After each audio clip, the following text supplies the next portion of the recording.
안녕하세요, 어나더마인드입니다.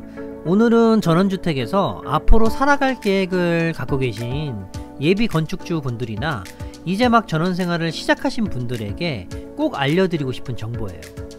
제가 전원생활을 하다 보니까 이건 정말 전원생활에서 꼭 필요하고 집 지을 때 함께 만든 게 신의 한 수였다고 생각하는 필수 아이템들이 있어요. 이건 저뿐만 아니라 전원생활을 하시는 다른 분들도 많이 하시는 거고요. 초반에 안 한다고 했다가도 나중에 필요성을 느끼고 추가로 하시는 분들도 많아요. 그런데 초반에 집 지을 때 하지 않고 나중에 살면서 하게 되면 비용도 더 들고 번거롭잖아요. 그래서 웬만하면 이런 아이템들은 건축하실 때 한꺼번에 하는 게 제일 좋아요. 그래서 제가 이 영상을 만든 거예요. 미리 어떤 아이템이 있는지를 알아야 결정할 수 있는 거잖아요. 그러니까 이제부터 영상을 잘 보시고 결정만 하시면 돼요. 자, 그럼 이제부터 하나씩 말씀드릴게요. 여러분의 구독과 좋아요는 영상을 만드는데 아주 큰 동기부여가 됩니다. 첫 번째, 지붕 처마는 길게 하세요. 요즘 전원주택 건축 현장을 가보면 심플하고 깔끔한 박공 지붕으로 처마를 돌출하지도 않고 물바지도 없는 징크 지붕으로 마감을 하는 경우가 꽤 있더라고요. 심지어 건축 설계사 분들도 이런 구조를 많이 추천한다고 들었어요. 그런데 이게 진짜 안 살아본 사람의 생각만으로 만든 전형적인 설계인 거예요. 건축주도 집을 짓는 분들도 대부분 안 살아본 사람들이니까 살면서 뭐가 문제가 될지 잘 몰라요. 그러니까 기능적인 부분이나 디자인적 요소에만 집중할 수밖에 없는 거예요. 결국 불편한 건 건축주가 직접 살면서 다 겪게 되는 거죠. 이걸 또 원래 전원생활을 하면 다 그런 거라고, 그 정도는 다들 감당하면서 산다고 하거든요. 그런데 안 그래요. 감당 안 하고 살아도 되는 요소를 굳이 왜 감당을 하고 살아요? 처마가 짧아서 생기는 문제는 비가 오거나 눈이 내린다든지 온도차가 심한 계절에는 지붕에서 먼지물이 많이 떨어져요. 그 시커먼 먹물 같은 먼지와 물때가 지붕에서부터 벽을 타고 흘러서 눈물 자국이 생기고 벽이 더러워지는 거예요. 가뜩이나 벽이 흰색이라면 더 심하게 보이는 거고요. 그리고 집도 보통 단층 구조가 아니잖아요. 복층 구조로 많이 짓는데, 그렇다 보니까 손이 닿는 곳은 가능하겠지만 높은 곳은 개인적으로 청소하는 게 쉽지 않은 거죠. 위험하기도 하고요. 그렇다고 매번 청소업체를 불러서 청소를 시켜도 그게 얼마 가겠어요. 또다시 비 오고 눈 오면 똑같아지는 거거든요. 그러니까 건폐율에 영향을 미치더라도 지붕을 벽체보다 길게 뽑는 게 여러모로 좋은 거라고 생각해요. 지붕에서 흘러내리는 먼지를 막아주는 효과도 정말 좋고요. 그리고 또 하나, 처마를 길게 빼니까 외부 파고라 역할까지 해줘서 비나 햇빛을 막아주는 역할도 해주니까 별도의 파고라나 어닝을 추가로 설치 안 해도 되는 일석이조 효과가 있는 거예요. 그러니까 처마는 가능하시다면 길게 뽑는 걸 고려해보세요. 두 번째, 외장재는 세라믹 사이딩으로 하세요. 보통 주변의 집들을 보면 경량목 구조에 스타코플렉스 외장재를 사용하는 집들이 많아요. 외장재 선택을 할 때 단열이나 내구성 등을 보고 결정해야 하지만 비용의 문제도 무시할 수 없기 때문에 어느 정도 절충을 해서 그렇게 결정을 하게 돼요. 그런데 저는 외장재만큼은 되도록이면 비용이 더 들더라도 외력에 잘 견디고 오염이 안 되는 걸 선택해야 한다고 생각해요. 그래서 세라믹 사이딩을 추천하는 거예요. 스타코플렉스의 경우에는 주변에 있는 집들을 보니까 평균 5년 정도가 지나면 외벽에 갈라짐이 생기는 집들이 있었어요. 특히 외벽과 창문이 만나는 부분이나 90도로 꺾이는 벽면에 갈라짐이 생기는 경우가 많았고요. 벽돌도 벽돌 사이에 있는 줄눈이 부식돼서 깨지거나 곰팡이가 껴서 시커멓게 변하는 경우도 있었어요. 그런데 세라믹 사이딩을 써서 외장을 한 집들을 보면 대부분 처음과 같이 오염이 하나도 없고 별다른 문제가 없이 멀쩡하더라고요. 그러다 보니까 주변의 이웃들과 외장재에 대해서 얘기를 할 때마다 세라믹 사이딩을 안 하신 분들은 많이 후회를 하시더라고요. 솔직히 외벽이 어디가 갈라졌는지 살면서 우리가 그걸 어떻게 알겠어요? 눈에 안 보이는 곳이 한두 곳이 아니잖아요.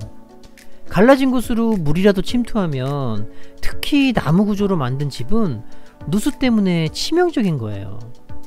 갈라지는 곳을 보수하는 비용도 만만치 않은데 일단 문제가 생기면 안 고칠 수가 없는 거죠. 치명적이니까요.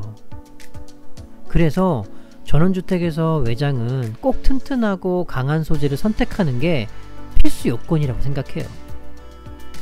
그래서 제가 세라믹 사이딩을 적극 추천하는 거고요. 세 번째, 데크는 반드시 아연 각관으로 기초를 잡고 합성목으로 하세요. 전원주택을 보시면 외부에 데크가 없는 집이 없을 정도로 꼭 필요한 요소 중 하나예요. 일반적으로는 많은 분들이 방부목을 재료로 해서 데크를 시공해요. 간단히 말하자면 썩지 않도록 방수약품을 처리한 나무라고 보시면 돼요. 그런데 방부목으로 데크를 만든 이후에도 지속적인 관리가 필요한 것이 그 위에 오일 스테인을 주기적으로 칠해줘서 방수력을 유지시켜야 하는 번거로움이 있거든요.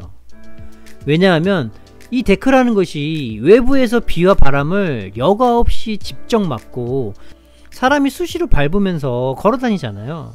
그러니까 이런 번거로운 작업과 관리가 필요한 거예요. 그래서 이런 번거로움을 조금 줄이고자 최근에는 합성목 데크를 많이 사용하는 추세예요. 목재와 플라스틱을 혼합해서 만든 재료라고 보시면 되는데요. 방부목 데크와는 다르게 잘 썩지 않으니까 오일 스테인 작업은 안 해도 되는 거고요. 강도도 강해서 파손될 걱정도 덜한 거죠. 그리고 이런 데크를 올리기 위해서는 바닥에 틀을 짜서 기초 공사를 해야 되는데, 이것에 쓰이는 재료도 일반적으로 방부목이나 일반 철제 소재를 사용해요. 그런데 우리나라 환경이 비도 많이 내리고 습기도 많다 보니까 땅과 거의 맞닿아 있는 기초 틀에 방부목이나 철제를 사용해 버리면 썩거나 녹이 스는 거죠. 그래서 부식의 염려도 없고 튼튼한 아연 각관으로 기초를 해야 되는 거예요. 그리고 한 가지 더 추가로 말씀드릴 게 있는데요. 여름철에 데크 위에 조립식 수영장 많이 놓잖아요. 이게 크기에 따라서 물 무게가 엄청나거든요. 그렇기 때문에 기초를 제대로 하지 않으면 데크가 내려앉거나 최악의 경우에는 무너지는 경우도 있어요. 그래서 튼튼한 아연 각관 기초에 손이 덜 가는 합성 데크 조합으로 데크를 설치하는 게 가장 좋아요. 네 번째, 주차장은 최소 2대 이상 주차가 가능하게 설계하세요. 전원생활에서 자동차는 필수 이동수단이에요. 그만큼 사용 빈도가 높죠. 그렇기 때문에 혼자 사는 것이 아니라면 최소한 2대 이상의 차량을 주차할 수 있는 공간이 필요한 거예요. 보통 주차장을 설계할 때 아파트 주차장 기준으로 설계를 하시는데, 전원주택은 좀 더 여유롭게 주차할 수 있는 공간을 확보하는 게 아주 중요해요. 왜냐하면 차량을 세차한다거나 간단한 경정비를 해야 하는 상황이 발생했을 때 주차장이 너무 좁으면 불편하거든요. 그리고 주차장 컨디션은 집을 매매할 때도 아주 큰 역할을 해요. 마당을 조금 더 넓게 쓰고 싶은 욕심에 주차 대수를 한 대로 한다거나 2대가 가능하긴 하지만 문이 활짝 열리지 않을 정도로 좁게 만드는 분들이 있는데, 주차장 좁은 분들 보면 나중에 거의 다 후회하세요. 그런데 주차장은 추가 공사로 변경이 어려운 경우가 대부분이에요. 그러니까 어쩔 수 없이 마을 도로에 주차를 하고 이웃 간의 논란을 일으키는 분들이 있죠. 그러니까 꼭 초반에 설계하실 때 주차장은 잘 챙기셔야 돼요. 다섯 번째, 외부에 있는 수전과 전기. 전원생활은 외부에서 할 일도 많고 시간도 많이 보내게 돼요. 그렇다 보니까 마당에서 물과 전기를 쓰는 일이 진짜 많아요. 여기저기 옮겨 다니면서 써야 되는데, 수전하고 전기 콘센트를 너무 한 곳에만 설치하게 되면 매번 끌어다 써야 하는 게 너무 불편하거든요. 그래서 어디서든 바로 사용할 수 있도록 수전은 집 사면을 기준으로 해서 최소한 양쪽 모서리에 각각 한 개씩 배치하는 게 좋고요. 전기 콘센트 같은 경우에는 집 사면을 기준으로 해서 모두 있어야 돼요. 마당에 조명을 연결한다거나 전기 제품을 사용하는 경우도 있고 구석구석 작업을 할 때도 전기를 사용해야 하거든요. 그리고 주차장 쪽에는 별도로 전기를 빼두시는 게 좋아요. 나중에 전기 차량 충전소를 만들 수도 있고 차량 청소나 작업을 할 때도 전기를 많이 쓰거든요. 그러니까 꼭 기억하셨다가 이런 부분을 반영하시는 게 좋아요. 여섯 번째, 외부 창고의 기초예요. 전원생활에서는 외부에 보관해야 하는 것들이 꽤 많아서 외부에 창고가 없으면 굉장히 불편해요. 그렇다고 건축을 하면서 창고 건물을 구축해서 만들기에는 건폐율에 영향을 주니까 많은 분들이 준공 이후에 조립식 창고를 설치하는데요. 그렇다 보니까 창고를 그냥 바닥에 설치를 하게 되는 거예요.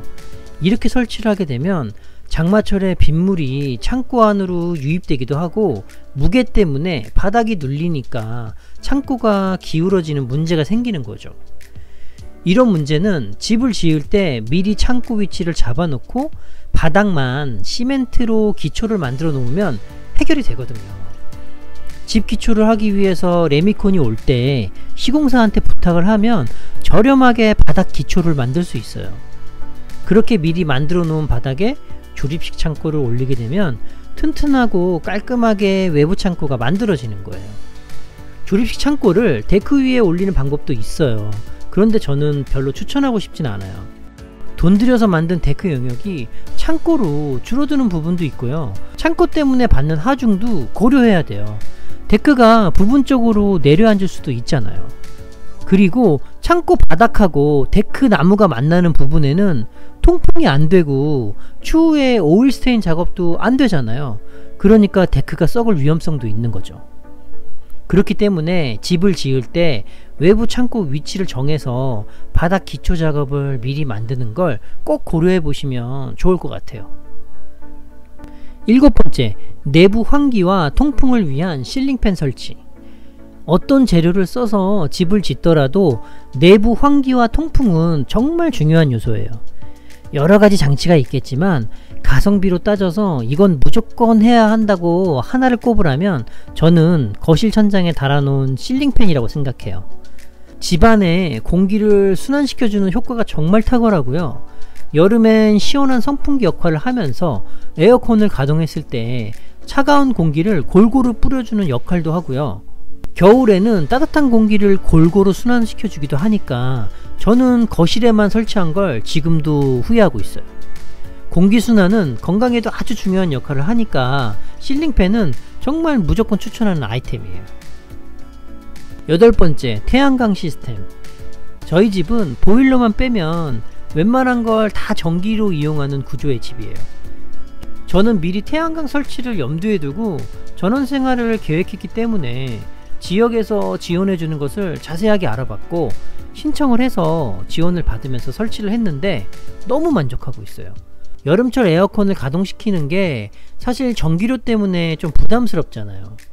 그런데 저는 태양광을 설치하고 24시간 맘대로 켜놓고 살아도 전기료 총 비용이 평균 3만원을 넘은 적이 없어요. 겨울 난방은 가스보일러를 사용하면서 등유난로를 내부에서 사용하니까 전기 사용량이 더 적었고요. 그렇다 보니까 전기를 사용할 때 부담없이 사용할 수가 있었던 것 같아요. 지금도 그렇고요. 태양광 설치는 각 지역마다 지원해주는 게 조금씩 차이가 있으니까 꼭 사전에 꼼꼼히 알아보시고 계획을 잘 잡으시면 될 것 같아요.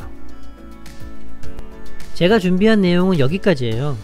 지금 말씀드린 내용은 전원생활을 했거나 지금도 하고 계시는 많은 분들이 공감하시는 내용을 정리한 거예요. 제가 영상에서 말씀드린 내용들이 집을 다 짓고 나서는 절대 못한다 이런 것들은 아니에요.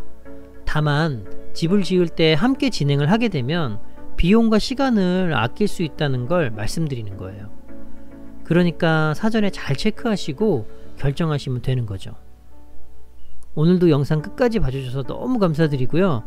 행복한 전원생활 꼭 이루시길 바랄게요. 감사합니다.